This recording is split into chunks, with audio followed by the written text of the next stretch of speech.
Tama ba? Iba-iba na. May for spiritual law, may ano ba yung isa? Purpose-driven life. Tapos yung EE1. EE1. Crusade, marami na tayong crusade. Concert, marami na tayong concert. Kaya, sabi sa akin ng isang pastor, mag-concert tayo, mag-raise ng funds. Sabi ko, wag yan. Kasi, napuno na nung una pa, napuno namin yung Metro Manila Theater sa post office. Napuno yun. Nung bilangin niya may pera, wala. Pero puno. Kaya hindi na kami basta niwala. Of course, kung minsan school na concert pa rin. Pero sa evangelism, dito sa Philippines, medyo yung malalaking crusade, medyo di na nag-work. Kasi para bang sa dami ng crusade dito, maaaring sa mga baryo, probinsya, yung mga pinlat naming churches sa Isabela, saan ba yun? Ginawa ni Pastor Celso, yung kanyang mga member, tatayo ka agad ng church. Malalaki.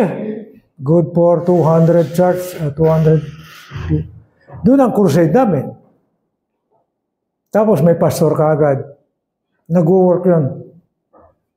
Kaya lang, saan ka magtatayo ng church sa Quezon City kagad? Wala.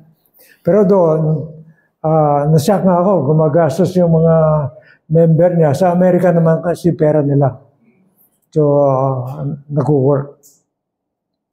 Dito sa atin, nagsimula tayo sa zero, talagang house to house. Ganon din ang KBCF from zero, house to house. Kaya lang, iba yung kanila, English speaking kagad, dito sa atin, Tagalog speaking, dahil sa mga, kasi sa scout sila yung nagsimula. So, puro English speaking sila. Kaya yung, although may Tagalog na rin sila, na ano. So, marami tayong sinubukan, at, and then, nagsa-cell group na rin tayo. Kaya lang, para bang, hindi ko alam kung paano gagawin eh. Nakapunta na ako ng Korea. And then, na-introduce yung G12. Nung pinag-aralan ko yung G12, cell group din, pero iba. Dito kasi, mas mahigpit ang retention ng mga na-evangelize. Dahil may discipleship, may training. May discipleship din ang iba. Kaya lang, dito sa G12, parang merong goal. Meron kang target na ano. Noong naku, may tumatawag sa akin. Hello?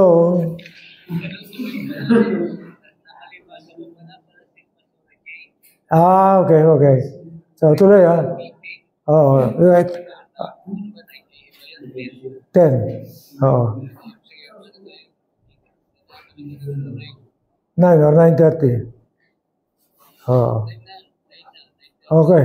Maging mabait ka ha. Sige. Okay, mabait ka ha, kasi magtuturo ko ngayon eh. Okay, sige, Pastor. Okay. Sige, bye-bye.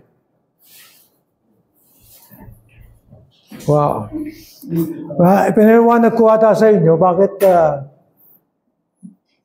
yung G12, hindi ibig sabihin ng group of 12, kundi government. Na pinaliwanag ko sa inyo, bakit government?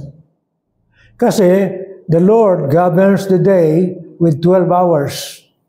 Governs the night with 12 hours. He governs the 12 tribes of Israel with 12. si Solomon governing Israel with 12 governors.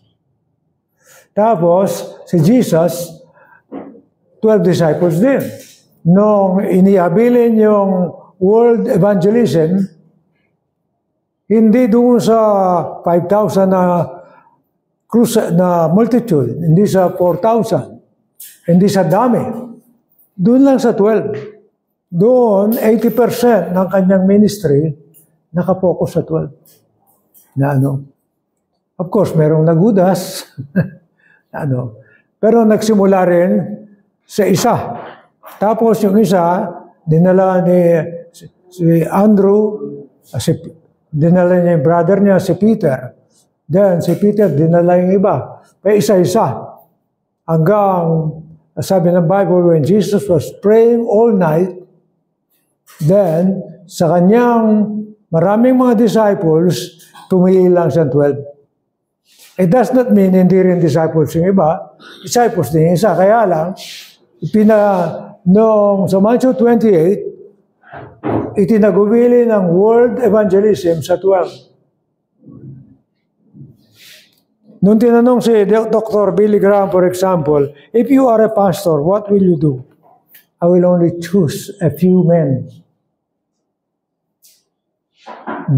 I'll give my vision to them. Few lang. Then from there, they will multiply. So, hindi nakukuha sa maramihan. Of course, may mga kaibigan akong 3,000 members, bumagsak. Sabi niya, puntan mo. Kasi merong mga churches dito na ang kaibigan ko, sabi niya, galing ako sa yan church sa prayer, lumaki. So, nung nagsimula kami ng church, ganoon din ang ginawa namin, puro prayer lang. Ayaw, lumaki. Kailangan pa rin pala yung evangelism, discipling, training. So, iba't iba. Merong mga church na sa galing ng preaching, lumalaki yung church. Pero pag nawala yung meron akong kakilalang magaling na preacher. Magaling, ha? Nung nagkasakit siya, ayaw nang pumunta yung mga tao. So, hindi rin pwede sa pagalingan. Kung si Jezreel yan, talagang magaling mag-preach yan. Nandiyan ka pala, no? Hindi makukuha sa pagalingan. Kundi talagang quality, one-on-one muna, pa isa-isa, and then 2, 3, natin mayroon natin ng 12. Yun ang, kaya tayo nagtitiis sa G12, Government of 12. Now, of course, kung makikita niyo sa yung mga critics, nag-criticize, wala namang ministry na walang kinikriticize. Lahat kinikriticize. Kahit yung purpose-driven life. Although mayroon tayong bunga sa Silena hanggang ngayon. Kasi nakita niya yung sign niya. Sabi niya, ano ba yun? Kasi nagde-decide siya kung maging Muslim o maging Catholic. No, kay second o kay first lang siya. Nakita niya siya, tumawag siya rito, naging interested siya kagad. Pero yung purpose-driven life, marami yung kaibigan nag-try dito. Hindi nag-work. Kaya lang purpose. Nag-work lang yun sa California. Kahit sa Amerika, hindi rin nag-work sa iba. But, yung government of 12, nag-work dito sa Philippines at saka sa mga South America, hindi rin nag-work sa Amerika masyado. So, iba't ibang mga pero sa atin, merong bumabagsak, merong ayaw magpatuloy, pero kailangan kasi ituloy natin dahil medyo mahirap. Hindi madali. So, ano ba ang objective natin? To recognize the importance of the principle of visualization and apply them in order to reach the multitude. Amo, nag-visualize ka, magiging architect ka, may mga architect tayo, magiging engineer ka, kung ano man ang visualization mo, ano ba yung pangarap mo? You know.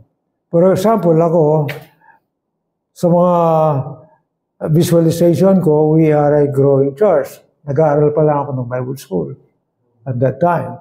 Sabi ni mga meme, ang takas naman ng pangarap mo, sabi ko, I think we are, in the Philippines, we are in a state of growth. Even at that time, nung magsimula lang kami ng, tatlo ang unang babae, Sister Persing, Sister Puring, Sister Tejada, puro namatay na yung dalawa. Di ko alam kung namatay yung Sister Tejada, kasi tumira na sa States, sa K8, taga K8. Hindi ko na lang yung bahay.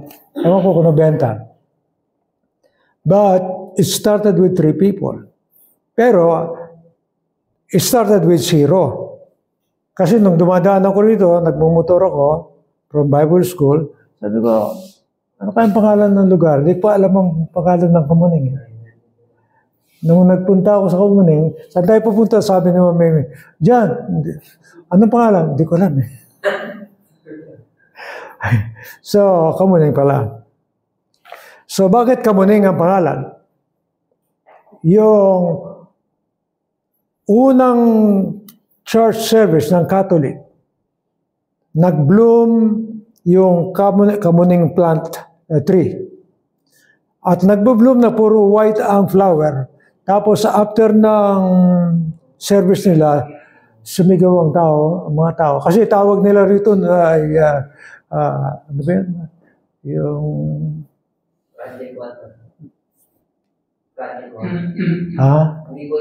Project 1, pero ang tawag nila yung, ano ba yung labor sa Tagalog? Labor.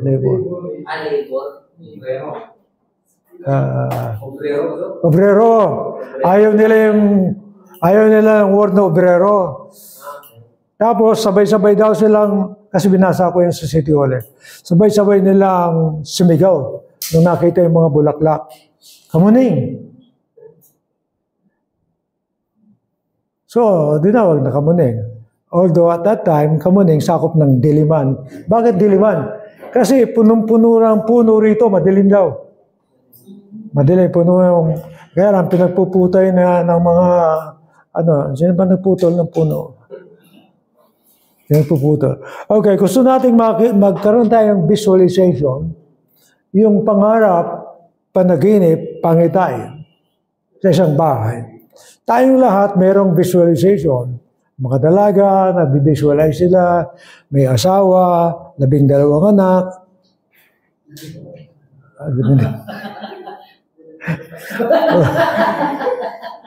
Sino may... Bakit kayo nakatingin kay Precious? Nakatingin siya 12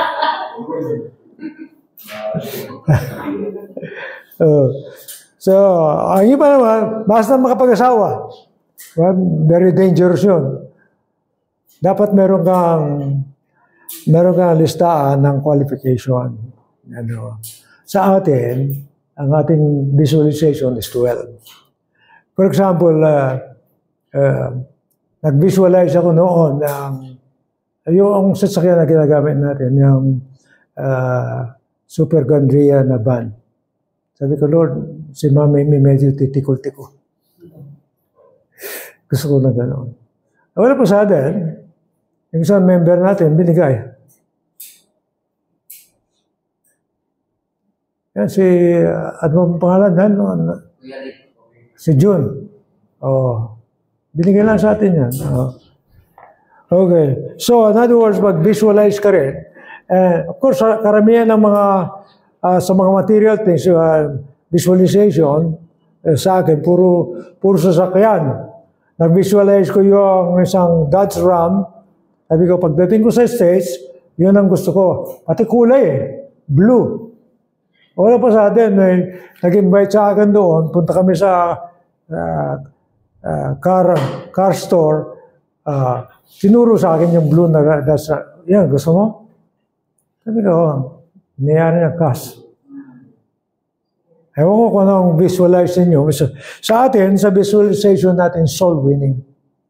Soul winning transformation ng Quezon City, pero magsimula tayo sa konti. Si Jesus, nagpipreach sa multitude, pero kay Andrew muna. Ay yung mga disciples pala ni John. And then, nung na-discover na nila, pinuntahan si Peter, we have found the Messiah. So si Peter naman, in-invite yung iba hanggang umabot ng 12. Pa isa-isa. So, ma-recognize natin ang importance ng commitment natin sa vision. Paano yung commitment? Yun ang pinapangarap mo, pinapanaginip mo, pinapray mo, na bibigyan ka ng soul ni Lord. At bibigyan ka niyang wisdom how to do it. For example, ang iba sa atin ay sa text nakuha. Yung si June naman, at saka yung kanyang asawa, si Mira ang nag-evangelize sa classmate niya sa high school. Naalala niya yung mga classmate niya sa high school, tinext niya. Ayan, may yung buong pamilya ng mga... Oo. Si Engineer Elmer, siya naman, yung lahat ng empleyado niya dito sa kanyang office, dinala rito. Kaya lang, ang problema, nabibingwit sila ng mga, nabingwit ni Pastor Man yung kanyang, ano pangalan niya, asawa ni Man? Ate Ling, Ilocano word yun, ling-lingay. Ibig sabihin ng mahingay. Maingay, Pastor? Wala akong maingay. Ilocano, ling-lingay, ano yun? Masaya. Ha? Masaya. Masaya. Masaya? Akala ko mahingay. Akala ko, gulat ako. So, gusto natin malaman yung mga principles na naging successful si Cesar Castellano. Nagsimula siya, ganun din, sa 15 na tao sa kanyang classroom. And then, pumunta siya ng Korea, pinag-aralan ng cell group. Kasi 1 million yung charge doon. Ang problema lang doon, kailangan ng napakaraming mga pastors. Ang dami mong pinapaswal. Nung pumunta ako roon, 300 pastors. So, sino bang kayang magpasweldo ng ganong karami? Sabi niya, pinag-pray niya. Nung may sakit siya, alam mo, puro, ako, wala naman ako sakit.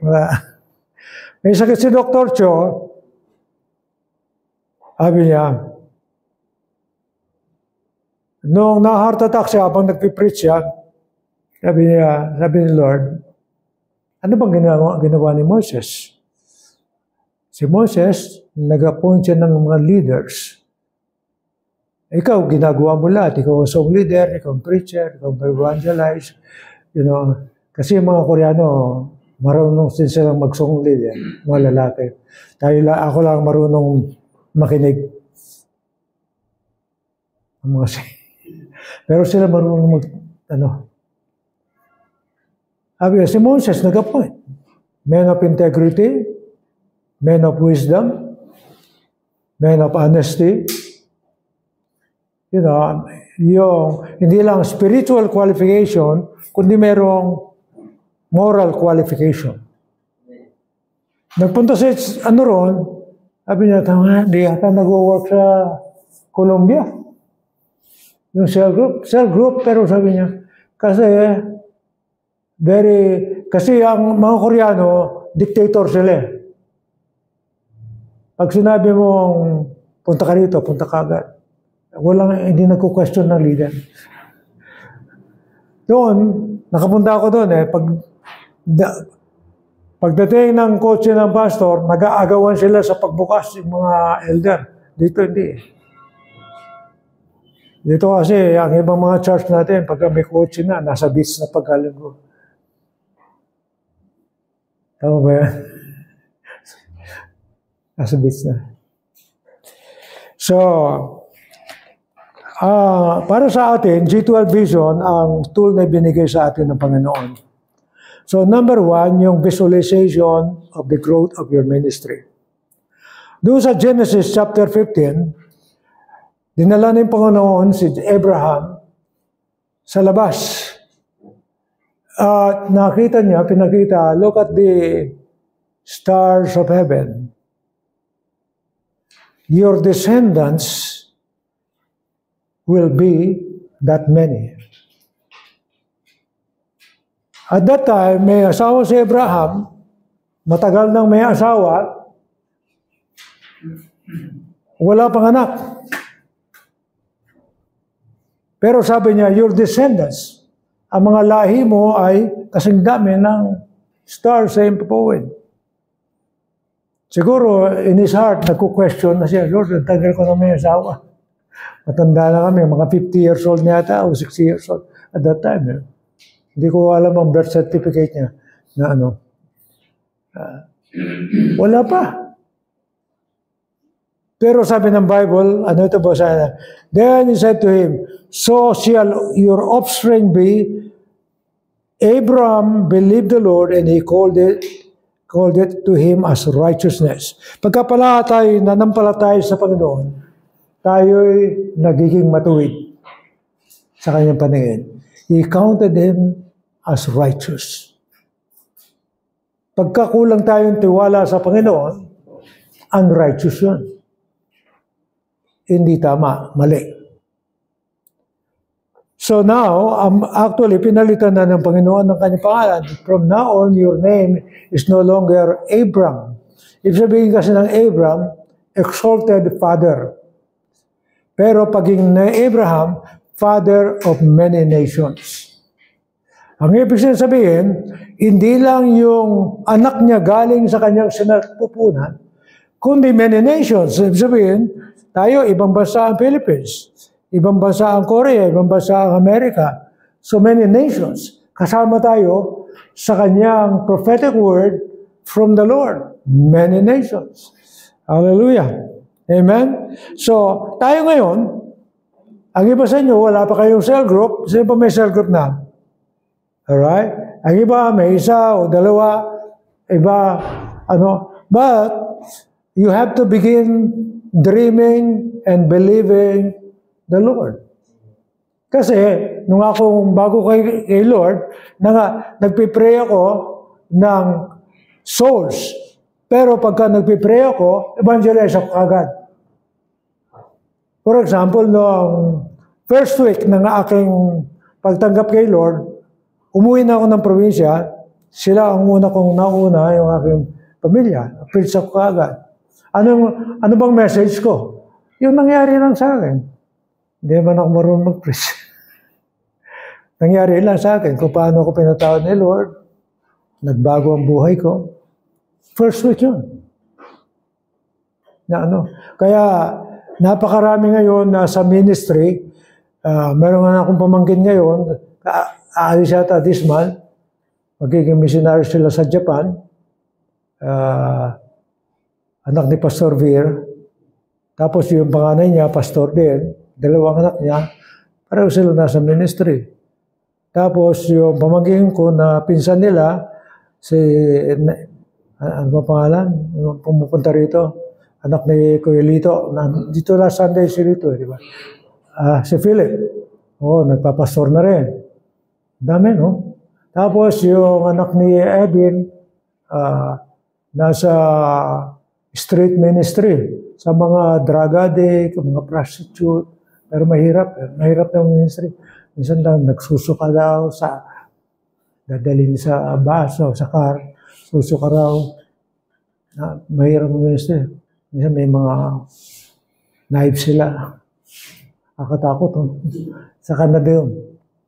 So, tapos dito sa Pampanga, dalawa na yung nagpapastor. At saka, mas malaki yung church nila.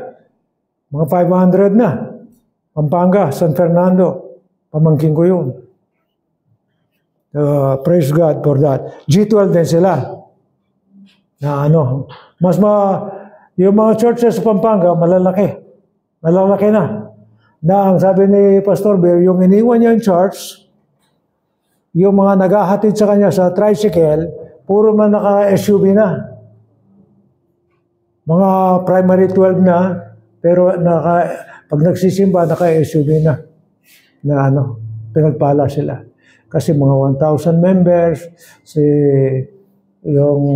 Pastor Kunanan, mga 1,000 members, 1,005, iba 2,000.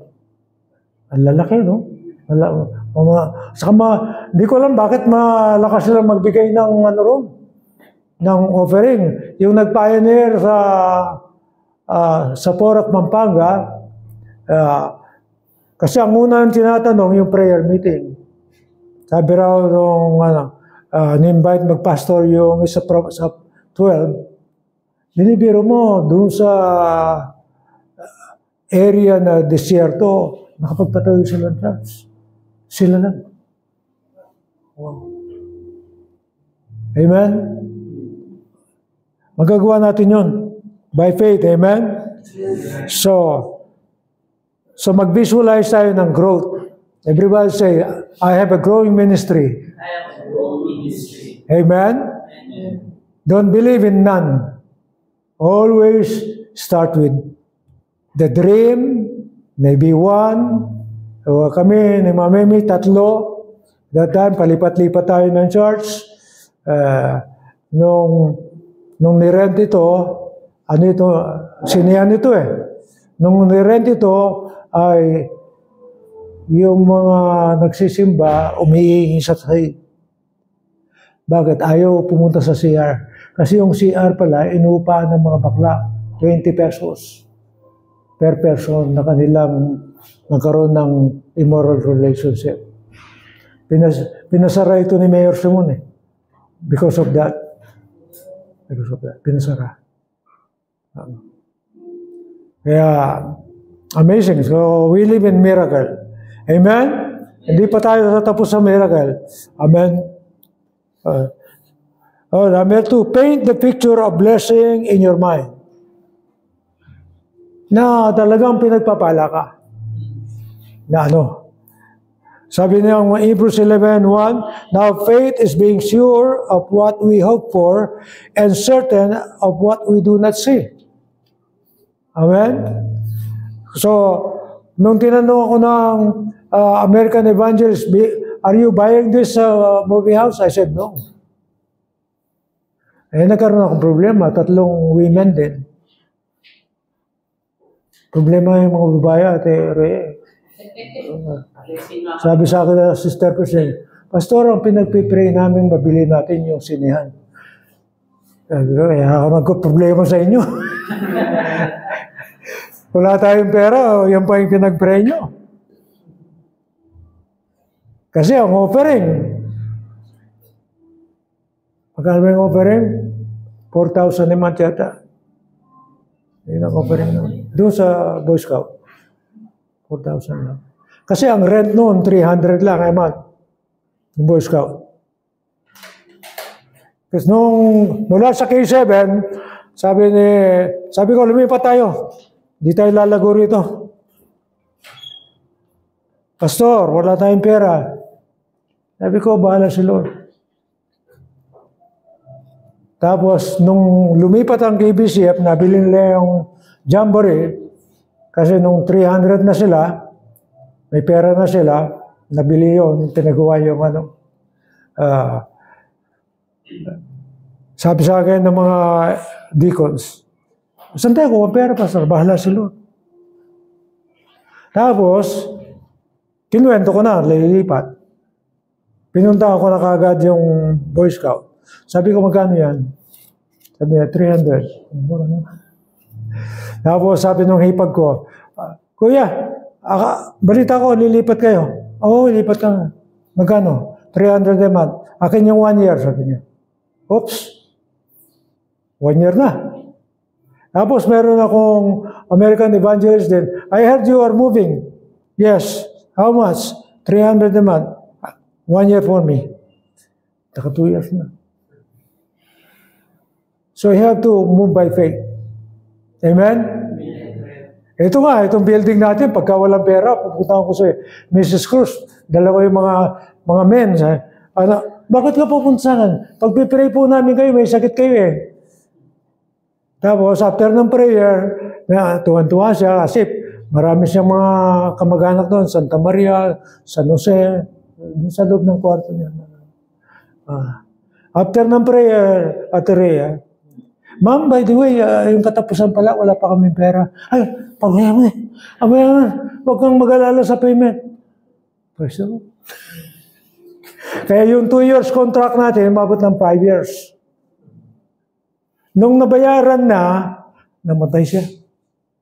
Na-transfer na yung titulo sa atin. Amen. Okay, paint a picture of blessing in your mind. Para mang kahit na walang laman ng pera, ang bulsa, you have to trust the Lord. You have to believe the Lord. Amen? Faith is being sure. Sigurado ka ba? Meron kasi nagsabi sa akin noon, Joey, sumobra yata yung faith nyo ah. Wala na kayong pambayad. Medyo kinabahan ako doon. Wala pa sa atin. Nabayaran natin. Hallelujah. So, we are one of the buildings na walang utang. Yung kaibigan ko na 1,000 na member, dahil umutang sa bangko, hindi nabayaran. Na-confiscate yung building. Pati lupa. Pati lupa. Yung lupa, 800 square meters. Ano yun eh? Kita nung commission ng kanyang husband, ng pastora, para dinonate niya sa church. Kaya lang, umutang sila sa building. Ganda yung building, malaki. Pero dumating ang time, kahit 1,000 na members, siyempre, hindi naman katulad ng Victory, puro mayayaman na nakuha nila sa mga mall. Eh tayo, mga ordinaryo, maliban lang kung nandiyan si Ate Gina, bayad ka agad. Di ba? Ay, Ate Gina, nandiyan ka ba? Pero na-confiscate, kaya ayokong umutang. Kahit nahirap-hirap na tayo. Na ano. Meron akong mga kaibigan na umutang. Okay lang, kung gusto nila. Kung may pera sa dan, okay lang. Amen? Tutuparin ni Lord ang faith natin. Kahit na kuminsan, nagdududa tayo, He will meet our need.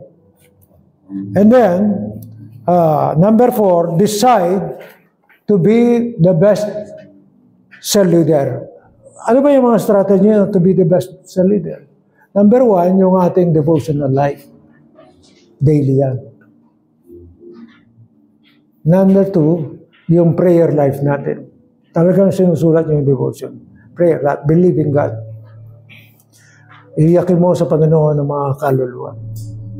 Number 3, mag-by faith ka na, tatawag ka na sa mga tao. Yung mga classmate nyo sa high school o sa elementary, yung ka-textbook nyo, ay ka-text nyo. Sino bang may ka-textmate dito? Ako lang? More than 500 ang ka-text ni Jezreel, di ba? Ka-chat na ngayon. Ha? Ka-chat na. Ka-chat na, yung pala eh. Pwede nyo gawing strategy. Ang strategy na ginagawa ng iba nating mga member, meron kaming program to pray for people. I have chosen you to be one of the one that I will pray for. Ano ba yung need mo? What finances, physically, family problem, or job problem?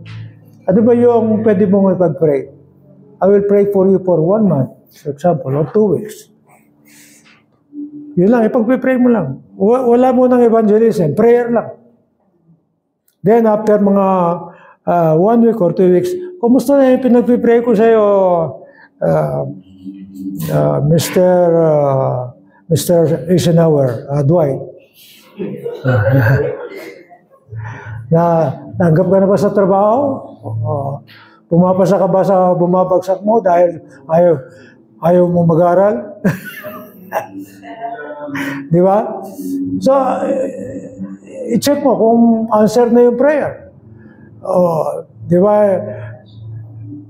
Diba yung mga ibang Bombay natin tumanggap na dito? Dahil si Ma'am Lourdes, yung nag-birthday ng Friday, Pinagpipray niya yung mga merong Bombay dyan. Pag uwi niya na bata, grade 1, nag-aaway yung nanay tatay niya. Sabi ng teacher namin, huwag raw yung mag-away. Kinabukasan, pumunta na sa church. Sa school. Binigyan niyo palang advice yung anak ko. And then, nung enrollment, marami na sandalang Bombay. Marami na sandala na Bombay. So, it all starts with a dream, a desire. And then, begin praying for names. Bibigay nilo na names, And then, kontakin mo na sila. After mga 1 week, may na-answer ang prayer.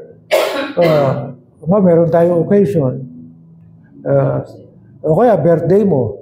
Kung birthday mo, magkaroon ka ng party sa bahay, invite mo yung Pero doon sa party na yan, halimbawa, 10 kayo doon, mag-i-invite ka ng mag-speak. Kung nahiya ka, magawa ka, invite mo si Kuya Dan, si Ate Precious, mga mabibigat na preacher. Kasi kung minsan ayaw mo na sa church, sa bahay lang mo na. In your house. O kaya, dadali mo siya sa McDo. Kasi gagastos ka ng konti. Kung ayaw mo ng McDo, fishball. Kung ayaw mo ng fishball, merong mani dyan sa Baliwag, 10 pesos, di ba? Yun ang So, ang sabi niya rito, teach in season and out of season. Ano ba ibig sabihin nun? There are times na kahit na dumadalo na sa Bible study, biglang mawawala. Biglang hindi sinasagot ang text. Baka meron siyang problema. Tayo lahat nagkakaproblema. Diba? Sa iba hindi nakakaproblema. Taas ang kanang kamay. Si Kuya Mac, sino pa? Jezreel, grutas yan eh.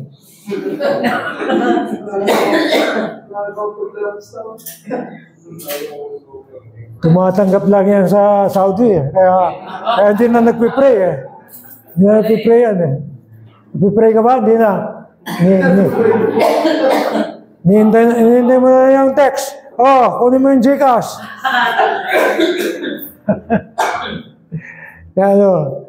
Wow.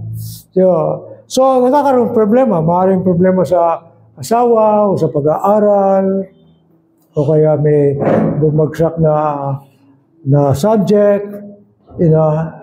Dito sa atin, madali tayo makakuha ng mga tutor dito. Meron tayong mga arkitekto, hindi makapag-drawing. Diba? Kita yung mga drawing ng mga, dyan. Kasi graduate ako sa trade school, kaya kabisado ko yung mga drawing. View every member of yourself as a potential leader. So yan, titingnan natin na magiging potential leader siya. Kaya, nadali sa huwag natin silang maliitin. Yung mga salbayan naming estudyante rito, noon, yung K7, Sanggalang, nabalitaan ko, nagpapastor sa Davao. Pero salbayan yun, nung natito siya. Hindi natin alam yan eh. Papastor sa Davao, sumulat. Wow. You never know. Sino bang magiging pastor dito? Ako lang?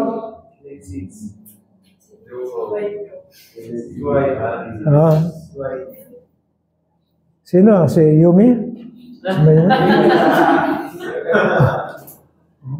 Parang tinaas mo ang kamay mo eh. Pala yung tinaas. Okay. Motivate with words. Mag-motivate tayo, even through text. Encourage natin. Ako pag nagtitext sa akin, hindi ko mapigil na hindi mag-text ng sentence. Hindi ako sumasagot ng ganun. Para bang ganyan. Ano ba yun? Ayoko lang. Kaya kanina po, 4 o'clock in the morning, meron ng mahabang text. Sumagot na, kahit na 1 sentence lang. Hindi kasing haba niya. Pero ayoko na, Sa picture taking lang yan. Amen? Tapos, work with goals. Ano bang goal mo? Yung goal mo, meron kang timetable. Tapos, meron kang measurable goal. Hindi ka mag-goal ng 20, siyempre, ay wala ka pang ang isa eh. Diba? Huwag kang mag-goal na ganun karami. Huwag kang mag-goal ng 50.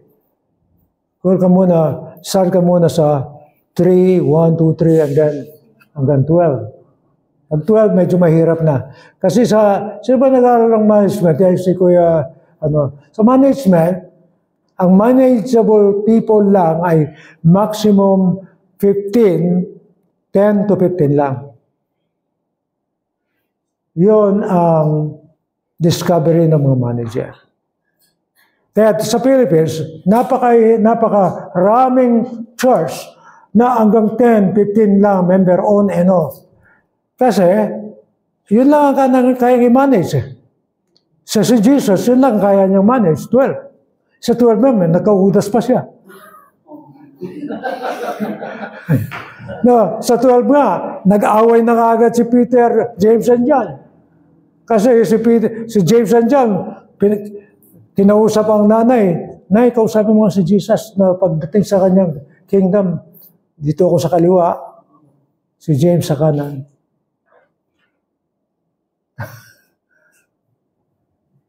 Hindi lang si Judas pala. Sila rin nagka-problema, nag-away-away. Pero, in other words, in the imperfection, na-develop din sila. Na-develop din. So, I'm sure na madi-discourage ka, hindi naman katulad ng mga, laging encourage na si Dwight. Dwight, talagang umpar ka agad, di ba? Umapol ka agad. Paggising niya, Bible ka agad, prayer ka agad. Paggising mo, inantok pa?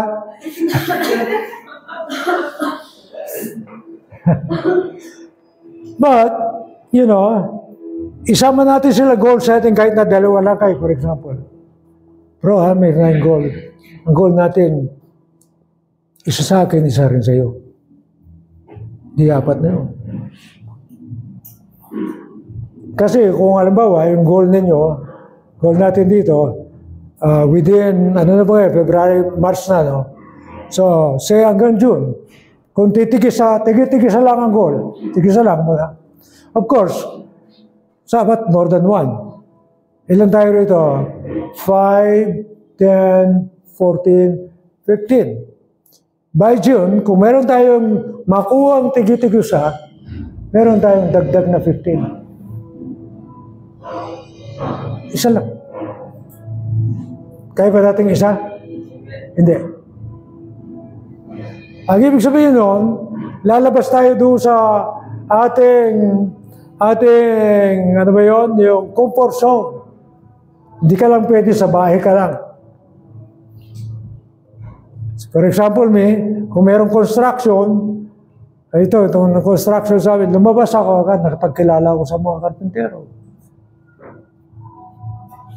Tapos, nag-share na ako ng gospel. Tapos, may follow-up na. So, lalabas tayo. Makikipagkilala ka sa mga hindi mo kilala. Kuminsan sa taxi, kuminsan ginagawa ko yun. Halimbawa, yung last trip ko sa Bicol, sabi ko doon sa taxi driver,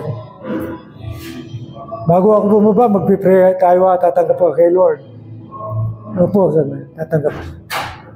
So, pagbaba ko namin sa Antipolo, nag-pray muna kami, tumanggap siya kay Lord.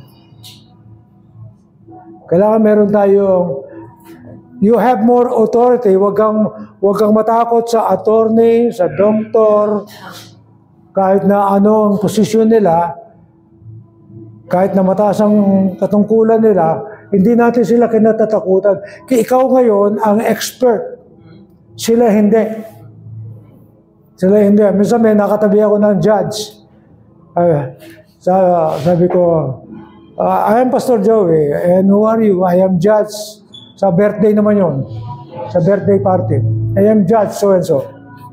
Tapos, habang hinihintay namin yung pagkain, sabi ko, Judge, if I ask you a very simple question, have you come to the point of your spiritual life where you know for sure if you were to die today, you will go to heaven? Oh, sabi niya, no. Oh, attorney, sabi ko, Judge, I would like to share to you the free gift of eternal life. So, meron kami mga 2 minutes sharing. Nung magpipray na, tinawag na kami, kumain, sinabi ko lang sa kanya, Attorney, when you go home, can you pray for that? You are accepted. Yes, I'll do it. 2 minutes lang. So, don't be afraid. Nandun ako sa Vietnam, birthday party rin, nandun ang governor, sabi ng pastor, huwag kang magsisir, ha? Kasi may governor. Sabi ko, no, I'm here as a missionary. I have to preach. Nag-preach ako, nandun ang governor, tumanggap si governor. Kaya lang, sabi ng governor, I don't like to be a Christian. Why? Why? Only one wife kasi, sabi niya. Hindi pwede sa akin, no? Kaya ba, no? So, meron tayong goal. At the same time, ang last natin, yung spiritual warfare. Spiritual warfare. Ano ba yun? We have to pray for the person. Huwag mong i-assume na kahit na nakapunta na sa church, na tumanggap na siya kay Lord, huwag mong i-assume na hindi na siya titigil. There is always, kasi war ito, digmaan eh. Pwede siyang ma-discourage, pwede siyang magkasakit, pwede siyang wala lang sa mood, nakaroon siya ng problema, o may nakaaway, iba't ibang mga problem. Na ano? Diba? Sino bang hindi nakaka-problem? Si Ate Christine, bakuyag yan, hindi na-discourage ang mga bakuyag, diba? Hindi-discourage. Si Pastor Freddy, hindi na-discourage. Pero bilib ako yung Pastor Freddy, natulog doon sa 2 baitang ng kanilang stair. Tulog doon, ang bagyo.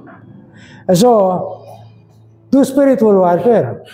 Ipag-pray mo, Lord, ano kaya? May problema ba siya? Nag-away ba siya? Nagsagutan ba ng nanay at tatay? You know? Kasi, halimbawa sa school, dito, kung may absent, may problema yan sa bahay. Kung hindi sakit, may nag-away ng tatay niya. O kaya hindi nagustuhan yung almusal. Hindi ako papasok. O bakit? Hindi ako kakain. Bakit? Tinapa na naman.